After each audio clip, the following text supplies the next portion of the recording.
नमस्कार, स्वागत है आपका। आप देख रहे हैं एबीपी न्यूज और आपके साथ हूं मैं दीपा बाफिला। 2024 से पहले इसी साल 5 राज्यों में विधानसभा चुनाव होने वाले हैं और इस साल होने वाले विधानसभा चुनावों के लिए बीजेपी की केंद्रीय चुनाव समिति की बैठक हुई। आखिर इसकी जरूरत क्यों पड़ी और बीजेपी से मुकाबले में कांग्रेस और आम आदमी पार्टी के बीच क्या चल रहा है, इसी पर देखिए हमारी खास रिपोर्ट।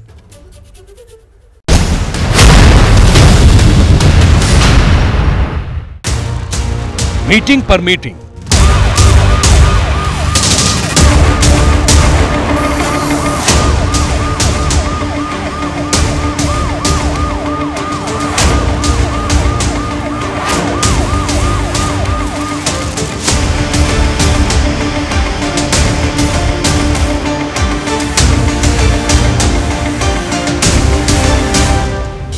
पीएम मोदी की मौजूदगी में बीजेपी की मीटिंग,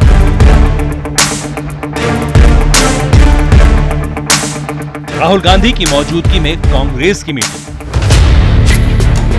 बिहार के सीएम नीतीश कुमार का दिल्ली आना,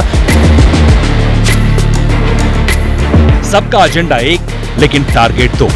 पहला 2023 में 5 राज्यों के विधानसभा चुनाव और दूसरा 2024 का लोकसभा चुनाव, जिसके लिए पार्टियों के चुनावी वॉर रूम सज चुके, शहमात के ब्लूप्रिंट तैयार हो रहे हैं। सबसे बड़ा मंथन हुआ दिल्ली में बीजेपी हेडक्वार्टर में। बीजेपी केंद्रीय चुनाव समिति की इस बैठक में मुख्य एजेंडा था 5 राज्यों की चुनावी रणनीति पर चर्चा। ये राज्य हैं मध्य प्रदेश, राजस्थान, छत्तीसगढ़, तेलंगाना। इस बैठक में मध्य प्रदेश के सीएम शिवराज सिंह चौहान और छत्तीसगढ़ के पूर्व सीएम रमन सिंह खास तौर पर आए, जबकि प्रधानमंत्री नरेंद्र मोदी, बीजेपी के राष्ट्रीय अध्यक्ष जेपी नड्डा, गृह मंत्री अमित शाह और रक्षा मंत्री राजनाथ सिंह समेत बीजेपी के कई बड़े नेता शामिल हुए। बीजेपी केंद्रीय चुनाव समिति की बैठक आमतौर पर चुनावों के ऐलानों के बाद में की जाती है, जिसमें उम्मीदवारों के नाम फाइनल होते हैं। लेकिन ये पहली बार है जब चुनावों की घोषणा होने से पहले ही बीजेपी की केंद्रीय चुनाव समिति की बैठक हुई, जिसमें खास फोकस मध्य प्रदेश और छत्तीसगढ़ पर रहा।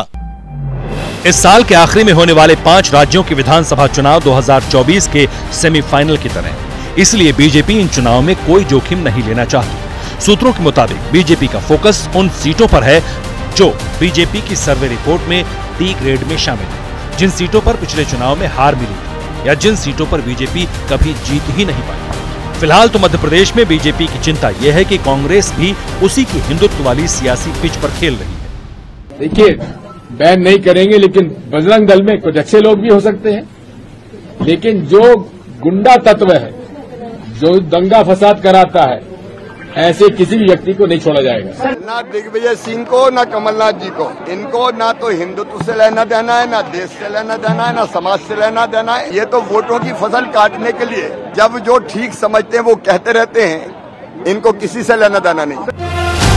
2024 से पहले 5 राज्यों के विधानसभा चुनाव बीजेपी के लिए इसलिए भी अहम है क्योंकि पिछली बार यानी 2018 में बीजेपी इन 5 राज्यों में हार गई थी।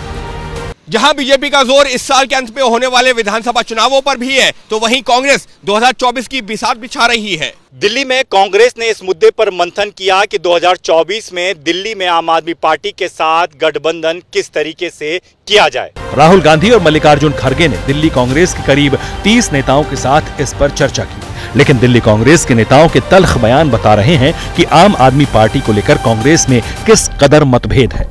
क्या चर्चा हुई? आज कोई इस तरह की चर्चा मीटिंग में नहीं हुई, ना गठबंधन को लेकर के, ना सीटों को लेकर। जो आज मूल मंत्र मिले हैं, जो हमें मार्गदर्शन मिला लीडरशिप का, मैं दावे के साथ कहता हूं कि 2024 में भी कांग्रेस पार्टी जीतेगी और 2025 में भी दिल्ली के मुख्यमंत्री चुनाव हारेंगे। क्या आम आदमी पार्टी के साथ आप लोग गठबंधन करेंगे या 7 सीटों पर अकेले लड़ेंगे? देखिए, 2024 लोकसभा की तैयारियां कांग्रेस ने शुरू कर दी हैं और यही बात हुई कि मात्र 7 महीने बचे हैं। दिल्ली की 7 सीटें हैं। 19 पे आप 2 नंबर पर आए थे, अभी आप जोर लगाइए, आप 7 जीत सकते हैं। तैयारी 7 पर करनी है।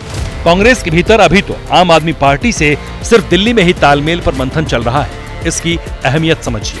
2019 के लोकसभा चुनाव में दिल्ली में कांग्रेस और आम आदमी पार्टी दोनों सीटों के मामले में खाली हाथ थे, लेकिन कांग्रेस को जहां 22.63% वोट मिले, वहीं आम आदमी पार्टी को मिले थे 18.20% वोट, जबकि दिल्ली की 7 सीटें जीतने वाली बीजेपी को मिले थे कुल 56.68% वोट।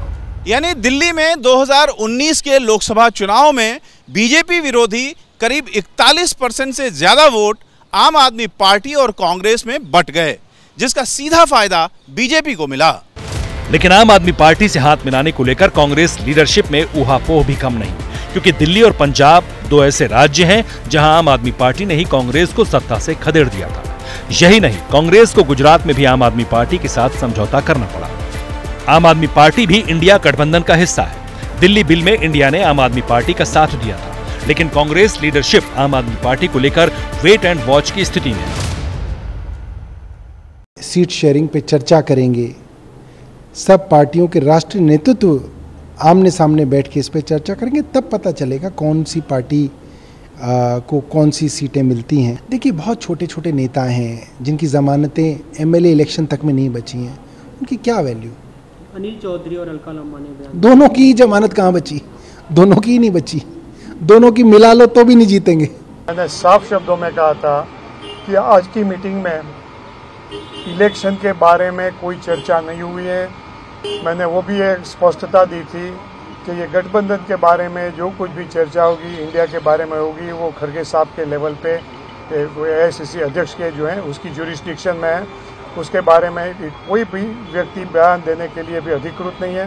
दरअसल कांग्रेस और आम आदमी पार्टी के बीच विश्वास का संकट है। दोनों ही पार्टियों के निचले लेवल के नेता एक दूसरे के खिलाफ बयानों की तलवारें भांज रहे हैं।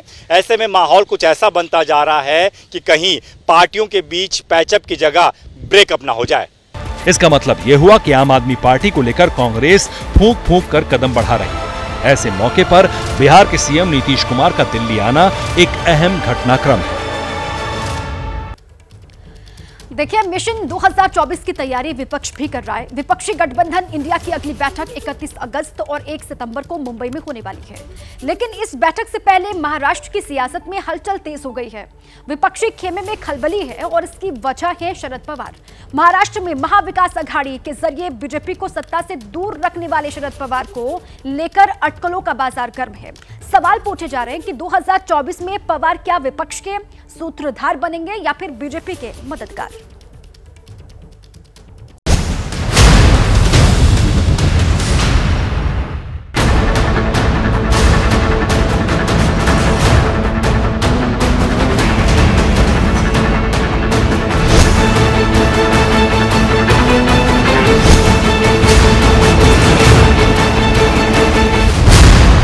मोदी को विपक्षी गठबंधन का तोड़ मिल गया है? क्या पीएम मोदी ने विपक्ष में बिखराव का सूत्र तलाश लिया है? क्या विपक्षी गठबंधन खेमे में सेंधमारी के काउंटडाउन की शुरुआत हो गई है? क्या विपक्षी गठबंधन का बड़ा चेहरा साल 2024 में होने वाले आम चुनावों से पहले पाला बदलने वाला है? ये बड़े सवाल महाराष्ट्र की सियासत में हो रही हलचल के बाद उठ रहे हैं और इन सवालों के केंद्र में हैं शरद पवार। एनसीपी बेशक दो हिस्सों में बंट गई हो, बेशक एनसीपी के भविष्य को लेकर सवाल उठ रहे हैं, लेकिन शरद पवार महाराष्ट्र की सियासत और राष्ट्रीय राजनीति में कितने अहम हैं, इसे इस तरह समझा जा सकता है। पुणे में अजीत पवार से शरद पवार की मुलाकात के बाद महाराष्ट्र में बैठकों का दौर शुरू हो गया है। एमवीए गठबंधन के भविष्य को लेकर अटकलों का दौर शुरू हो गया है। कांग्रेस और उद्धव गुट वाली शिवसेना के नेता प्लान बी यानी पवार के बगैर एमवीए की चर्चा पर जुट गए। इन सब की जड़ में 12 अगस्त को पुणे से आई ये तस्वीर है। पुणे में एक कारोबारी के घर अचानक ही शरद पवार, अजित पवार और जयंत पाटिल की बैठक होती है। बैठक के बाद महाराष्ट्र की सियासत में सवाल उठने लगे। शरद पवार आखिर बार बार अजित पवार से क्यों मिल रहे हैं? क्या इस मेलजोल का नतीजा महाराष्ट्र में बड़े सियासी फेरबदल के तौर पर दिखेगा? हालांकि शरद पवार मुलाकात को पारिवारिक बैठक ही बताते रहे। शिवसेना और कांग्रेस का कहना है कि प्लान बी भी तैयार है उनके पास। इनका बिल्कुल कहना नहीं है। आज शिवसेना के नेता ने उससे बात की और ये झूठ न्यूज दिल्ली में से प्लान की है, ये बताया। पवार की सफाई के बाद भी सवाल थमे नहीं। अटकलें लगाई जा रही हैं कि क्या सीनियर पवार अब रोटी पलटने वाले हैं, और इस सवाल को कांग्रेस के दो नेताओं ने हवा दी। कांग्रेस नेताओं का दावा है कि बीजेपी ने अजित पवार को सीएम बनाने के लिए शर्त रखी। बीजेपी शरद पवार को साथ लाने पर ही अजित पवार को सीएम बनाएगी। अजित पवार के जरिए शरद पवार को केंद्र में कैबिनेट दर्जा देने का ऑफर है। सुप्रिया सुले को केंद्र सरकार में मंत्री बनाने का ऑफर है। जयंत पाटिल को महाराष्ट्र सरकार में मंत्री बनाने का प्रस्ताव है। नरेंद्र मोदीजींनी अट घातली या देशाच्या पंतप्रधानांनी, शरद पवार साहेब आले तरच तुम्हाला मुख्यमंत्री होता येईल, अन्यथा तुम्हाला मुख्यमंत्रीचे काही तुम्ही स्वप्न बाळगून आहे ते काही पूर्ण होणार नाही, अशी ही माहिती समोर येते आहे। दरअसल इसी साल 2 जुलाई को अजित पवार शरद पवार से बगावत कर बीजेपी की गठबंधन सरकार में शामिल हो गए। उसके बाद 15 जुलाई को शरद पवार और अजित पवार की पहली मुलाकात हुई। 16 जुलाई को फिर अजित पवार गुट के नेता शरद पवार से मिले। 17 जुलाई 2023 को तीसरी बार अजित पवार से मिले। 12 अगस्त को हुई चौथी मुलाकात के बाद महाराष्ट्र विकास अघाड़ी में तनाव है। कांग्रेस और उद्धव गुट वाली शिवसेना के नेता कह रहे हैं अजित पवार से शरद पवार की मुलाकात से भ्रम पैदा हो रहा है। जनता में जो चर्चा है, आपके मीडिया के माध्यम से पूरे देश को दिखाया जा रहा है, उसमें लोगों में संशय पैदा हुआ है और वही अलायंस में सबसे बड़ा तकलीफ का इशू होता है। शरद और अजित पवार की मुलाकातों का कनेक्शन बीजेपी से जोड़ा जा रहा है। सवाल यह है कि जब महाराष्ट्र में एनडीए की सरकार बहुमत में है तो आखिर बीजेपी को बड़े पवार में इतनी दिलचस्पी क्यों है? इसका कनेक्शन मिशन 2024 से जुड़ा है। दरअसल महाराष्ट्र में लोकसभा की 48 सीटें हैं। लोकसभा सीटों के मामले में यूपी के बाद महाराष्ट्र दूसरे नंबर पर आता है। महाराष्ट्र में बीजेपी ने 2019 में शिवसेना के साथ मिलकर चुनाव लड़ा था। उस चुनाव में महाराष्ट्र की 48 लोकसभा सीटों में से बीजेपी को 23 सीटें, शिवसेना को 18 सीटें, एनसीपी को 4 सीटें, कांग्रेस को 1 सीट और एआईएमआईएम को 1 सीट और निर्दलीय को 1 सीट पर जीत मिली। लेकिन महाराष्ट्र में अब सियासत के समीकरण बदल चुके हैं। उद्धव बीजेपी का साथ छोड़ चुके हैं। हालांकि शिंदे को तोड़कर बीजेपी ने उद्धव को कमजोर किया है। अजित पवार भी बीजेपी के साथ आ गए हैं, लेकिन उसके बाद भी बीजेपी कोई चांस नहीं लेना चाहती, क्योंकि विधान परिषद के 2 चुनाव में बीजेपी की हार हुई है। कस्बा पेट, पुणे, कोल्हापुर जैसे विधानसभा सीटों पर उपचुनाव में भी बीजेपी को उम्मीद के हिसाब से वोट नहीं मिले। मुझे किसी ने कोई ऑफर नहीं दिया है। सिर्फ 15 अगस्त का एक बड़ा सेल चल रहा है बहुत जगह, तो इसलिए कुछ महंगाई इतनी बढ़ी है तो शक्कर, आटा, कुछ सेल चल रहे बहुत सारे ग्रोसरी स्टोर्स में, मैंने पेपर में पढ़ा। वो ऑफर मुझे पता है, बाकी कोई ऑफर मुझे पता कांग्रेस और इतने बड़े नेता नहीं है कि शरद पवार सबको ऑफर दे सके। अजित पवार को पवार साहब ने बनाया है, पवार साहब को अजित पवार जी ने नहीं बनाया है। उनका जो कद और अवदाय बहुत बड़ा है, तो ये अजित पवार, ये जूनियर लोग हैं, पवार सबको ऑफर देंगे। ऐसा कभी होता है क्या राजनीति में? ऐसे में बीजेपी को लग रहा है कि 2019 वाले प्रदर्शन को दोहराने के लिए शरद पवार का साथ होना जरूरी है।